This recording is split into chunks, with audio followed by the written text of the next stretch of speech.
c'est un seul en scène, c'est mon premier spectacle. Ça raconte la quête d'un rêve qui était de devenir coureur cycliste professionnel. Donc la quête d'un sportif de haut niveau et qui arrive aux portes du professionnalisme, donc au seuil du rêve, et qui n'y arrive pas, et qui va se reconvertir dans un autre domaine totalement différent, qui est le domaine de la culture et des arts. Donc il passe du sport aux arts et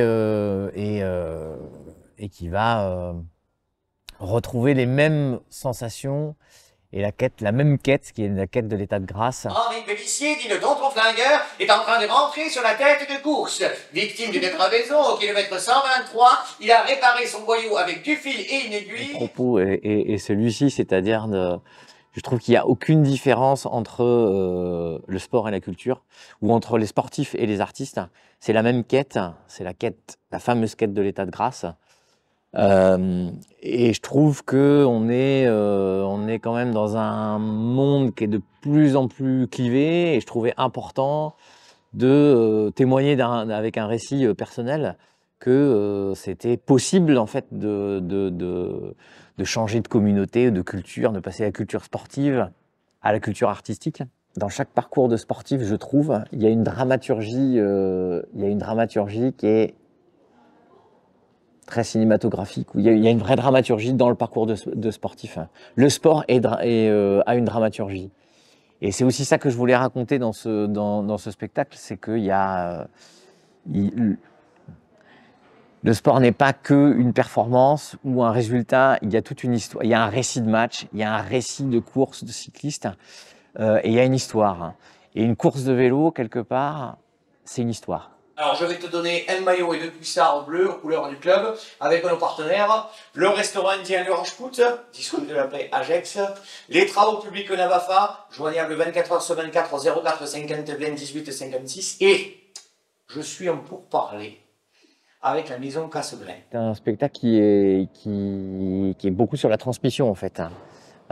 Sans mauvais jeu de mots, puisque c'est sur le vélo. Ça rend hommage à mon père qui m'a donné le goût du vélo et qui a fait partie intégrante de ma vie pendant très longtemps. Et du coup, oui, je voudrais rendre hommage à mon père, au vélo. Oui, c'est un spectacle hommage, ouais. Si vous y croyez, vous serez devant pour la gagner. Il y aura un petit trou. Mais ça passe d'abord parce que vous avez dans vos têtes. Ça passe d'abord par votre mental. Ça passe d'abord parce que vous avez envie de faire, ce que vous avez envie de donner. Le virus du théâtre, il m'a pas été transmis. Le virus du théâtre, il est arrivé un peu, mais vraiment par hasard. Donc, mais j'avais un petit goût à tout ce qui était artistique. Mais comme je faisais beaucoup de vélo, étant sportif de haut niveau, t'as pas le temps de faire d'extra cycliste. Et là, j'étais arrivé à la fin de ma carrière, donc j'avais du temps, et je suis allé sur un cours de théâtre. Petit à petit, j'ai pris goût à ça et j'ai retrouvé en fait pas les mêmes valeurs, mais la même rigueur et la même recherche. C'est-à-dire que au théâtre, on répétait tous les jours. Comme en vélo, on cherchait exactement les mêmes choses, c'est-à-dire le lâcher-prise.